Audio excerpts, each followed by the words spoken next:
এখন recent Indian coast guard survey করেছে 836 island এসেছে আন্দামান নিকোবরে। 836 আইল্যান্ডে 37 আইল্যান্ডে লোক থাকে। আমাদের কালকে রস আইল্যান্ড আর নর্থ আইল্যান্ড ট্যুর আছে, সেই ট্যুরের পুরো ব্রিফিং চলছে।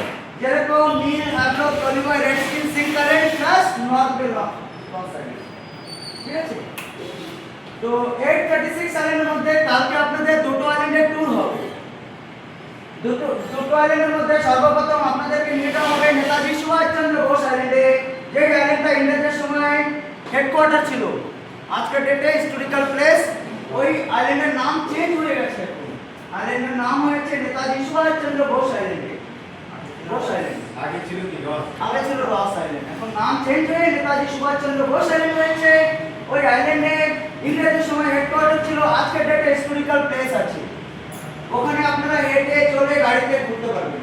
ওইখানে দেখার মতন পুরোনো জামানার চার্চ, বাজার, বাংলো, সুইমিং পুল, ব্যাকারিজ এসব আগে ছিল ইংরেজদের সময়।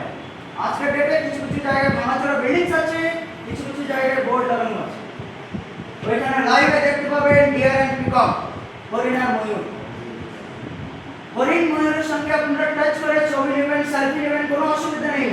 কিন্তু আপনাদের কোনো খাবার ওদেরকে খাওয়াবেন না, কারণ কি রিসেন্টলি একটা গেস্ট একটা হরিণকে কিছু খাবার দিয়েছিল, হরিণটা মারা গিয়েছে, তাকে 25,000 টাকা ফাইন নিয়েছে। তার জন্য আপনাদের কাছে একটা অনুরোধ রইল কি আপনারা ছবি নিন, ফটোগ্রাফি করুন, কোনো ইস্যু নেই, কিন্তু আপনাদের কোনো খাবার দেবেন না ওদেরকে, ঠিক আছে? মানা আছে, কারণ কি আমাদের খাবার ওদের জন্য বিষ হয়ে দাঁড়াতে পারে। ওই আইল্যান্ডের সময় দেবে আপনাদেরকে 1 ঘন্টা। 1 ঘন্টা মানে 1 ঘন্টা 10 থেকে 15 মিনিট সময় দেবে, ঠিক আছে? কভার হয়ে যাবে। যখন ম্যাডাম এসেছিল, ম্যাডাম জানে। তো ওই আইল্যান্ডে সেম বোটে, আইল্যান্ডটা ঘোরার পরে সেম বোটে আপনাদেরকে নেক্সট আইল্যান্ডে নিয়ে যাবে। সেই আইল্যান্ডের নাম হলো নর্থ বে আইল্যান্ড। নর্থ বে আইল্যান্ড ম্যাডাম ছেড়ে আর কি কেউ দেখেছে? আপনারা দেখেছেন? সবাই দেখেন, প্রত্যেক দিন দেখেন। আমাদের যে ইন্ডিয়ান 20 রুপিস কারেন্সি আছে না, ইন্ডিয়ান 20 রুপিস কারেন্সি আছে, এই যে পিছনে একটা ছোট আইল্যান্ড আছে, ওই আইল্যান্ডে আপনারা যাচ্ছেন। আপনারা ছোট করে একটু চিন্তা করুন, আন্দামান নিকোবরে যেহেতু 836 আইল্যান্ড আছে, তার মধ্যে একটা আইল্যান্ডের ছবি কেন আমাদের ভারত সরকার দেবে? পিছনে কিছু ভ্যালুয়েবল আছে না, পিছনে যে রিজন আছে। ওই আইল্যান্ডে হলো সবাই যায় জলের নিচে মাছ ধরা দেখতে। যেরকম প্রত্যেকটা আইল্যান্ডের এক একটা ভ্যালুয়েবল আছে। যেরকম আপনারা হ্যাভলক যাবেন, ওইখানে রাধানগর বিচেস আছে। রাধানগর বিচেস গিয়ে আপনারা স্নান করতে পারবেন, এলিফ্যান্টায় গিয়ে আপনারা স্নান করতে পারবেন, ঠিক আছে? তারপর আপনি নীলে চলে যান, ওখানে ভরতপুর বিচে গিয়ে স্নান করতে পারবেন। ন্যাচারাল ব্রিজ, আপনারা ভাববেন কি কেউ বানিয়েছে মনে হয়, তৈরি করেছে? না, ন্যাচারাল ব্রিজটা ওরকমই বানানো আছে। ওইসব জিনিস আপনারা দেখতে যাচ্ছেন। সেরকম আপনারা নর্থ বেতে গিয়ে জলের নিচে মাছ ধরা দেখবেন লাইভ। আপনারা লাগবে কি আপনাদের জানেন কি কেউ ক্রুজার মানে জলের নিচে লাগিয়ে গেছে।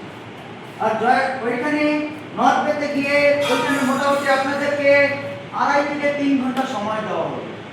2.5 থেকে 3 ঘন্টার মধ্যে আইল্যান্ডে দেখার কিছু নেই। আইল্যান্ডের বসার জায়গা, changing room, washroom, locker room, খাবার জন্য ফুড আইল্যান্ড পেয়ে যাবেন, ঠিক আছে? আপনাদের সহকারী লাঞ্চ প্যাকেজ আছে, আমি বলি দেবো, ঠিক আছে? ওই আইল্যান্ডে সবথেকে প্রথম হলো জয়েন্ট প্লান্ট সেল, যার মধ্যে মুক্ত তৈরি হয়। ওটা প্ল্যান্টেশন পুরো ভারতবর্ষের মধ্যে নর্থ আইল্যান্ডে পাবে। সেকেন্ড হলো সি কুকুম্বার, যাকে আমরা সামুদ্রিক শসা বলি, সামুদ্রিক শসা, যারা থাইল্যান্ড, বার্মা, ইন্দোনেশিয়া থেকে লোক কিন্তু এখানে চুরি করতে আসে। সি কুকুম্বার, কারণ কি ব্ল্যাক মার্কেটে প্রচুর রেট। যদি আপনারা কেউ ডক্টর থাকেন হয়তো জানতে পারেন, সি কুকুম্বার থেকে ক্যান্সারের মেডিসিন তৈরি হবে। থার্ড নাম্বার হলো আমাদের যেরকম ব্রেন আছে, ডিপ্লপ ব্রেন, কোরাল স্লিপ, ওইসব জিনিসই আপনারা দেখতে যাচ্ছেন। এখন আপনাদের ইচ্ছা, আপনারা করবেন না করবেন কোনো অসুবিধা নেই, যারা না করবে ওখানে বসে থাকবেন, ঠিক আছে? কিন্তু আপনারা ওখানে যাচ্ছেন, ঠিক আছে? সেই সব জিনিস আমি সবকিছু আপনাদেরকে বলে দিচ্ছি। যদি কোনো কারো ডাউট থাকে লাস্টে জিজ্ঞাসা করবেন, ঠিক আছে স্যার? এট ফার্স্ট হলো স্কুবা ডাইভিং, আন্দামান নিকোবরে অ্যাডভেঞ্চার অ্যাক্টিভিটিস।